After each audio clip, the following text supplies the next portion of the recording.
ಅಮೆರಿಕದ ಮಿಚಿಗನ್ನಲ್ಲಿ ವಿಪರೀತವಾದಂತಹ ಚಳಿ ಅಬ್ಬರಕ್ಕೆ ನಡುಗಿ ಹೋಗಿದ್ದಾರೆ ಅಮೆರಿಕ ನಿವಾಸಿಗಳು. ಭಾರೀ ಹಿಮಪಾತವಾಗ್ತಾ ಇದೆ, ಒಂದಿಷ್ಟು ಅಪಘಾತಗಳು ಕೂಡ ಆಗ್ತಾ ಇದೆ. ಇದರ ಹಿನ್ನೆಲೆಯಲ್ಲಿ 100ಕ್ಕೂ ಹೆಚ್ಚು ವಾಹನಗಳು ಜಖಮಾಗಿದೆ. ಮುಂದೆ ಏನೂ ಕಾಣದಂತಹ ಪರಿಸ್ಥಿತಿ. ಈ ಹಿನ್ನೆಲೆಯಲ್ಲಿ 12 ಮಂದಿಗೆ ಗಾಯವಾಗಿರುವಂತಹ ಪ್ರಕರಣವೂ ಕೂಡ ವರದಿಯಾಗಿದೆ. ವಿಪರೀತವಾದಂತಹ ಹಿಮಪಾತವಾಗ್ತಾ ಇದ್ದು ಎಲ್ಲಿಯೂ ಕೂಡ ಸರಿಯಾದಂತಹ ಕಾಣಿಸ್ತಾನೆ ಇಲ್ಲ. ರಸ್ತೆಯಲ್ಲಿ ವಾಹನಗಳ ಓಡಾಟಕ್ಕೆ ನಿಂತಲ್ಲೇ ವಾಹನಗಳು ನಿಂತು ಬಿಟ್ಟಿವೆ. ಎಷ್ಟು ಸ್ಲೋ ಮೂವಿಂಗ್ ನಲ್ಲಿ ಎಷ್ಟೇ ಜಾಗೃತಿಯಲ್ಲಿ ಹೋದ್ರೂ ಕೂಡ ಅಲ್ಲೊಂದು ಇಲ್ಲೊಂದು ಅಪಘಾತ ಪ್ರಕರಣಗಳು ವರದಿ ಆಗ್ತಾ ಇರೋದನ್ನು ಗಮನಿಸಬಹುದು.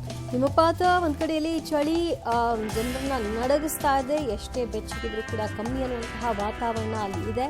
ಆದರೂ ಇದರ ನಡುವಲ್ಲಿ ವಾಹನಗಳ ಚಲಾವಣೆ ಅನಿವಾರ್ಯ ಇದ್ದು ಹೊರಗೆ ಗಾಡಿ ತೆಗೆದವರು ಒಂದಷ್ಟು ಕಿರಿಕಿರಿಯನ್ನು ಕೂಡ ಅನುಭವಿಸಿದ್ದಾರೆ. ರಸ್ತೆ ಕಾಣದಂತಹ ಪರಿಸ್ಥಿತಿ, ಗ್ಲಾಸ್ ಮೇಲೆಲ್ಲ ಸ್ನೋ ಬಿದ್ದಿರುವಂತಹ ಪರಿಸ್ಥಿತಿ, ದೊಡ್ಡ ದೊಡ್ಡ ವೆಹಿಕಲ್ಗಳು ಎದುರಿಗೆ ಸಿಕ್ಕಂತಹ ಸಣ್ಣ ಪುಟ್ಟ ಕಾರು ಇತ್ಯಾದಿಗಳಿಗೆ ಡ್ಯಾಶ್ ಹೊಡೆದು ಗಾಯಗೊಂಡಿರುವಂತಹ ಸಂಖ್ಯೆಯೂ ಕೂಡ ವರದಿಯಾಗ್ತಾ ಇದೆ. ಒಟ್ಟು 100ಕ್ಕೂ ಹೆಚ್ಚು ವಾಹನಗಳು ಈ ರೀತಿ ಜಖಮಾಗಿ ಸಾಲುಗಟ್ಟಿ ನಿಂತಿವೆ.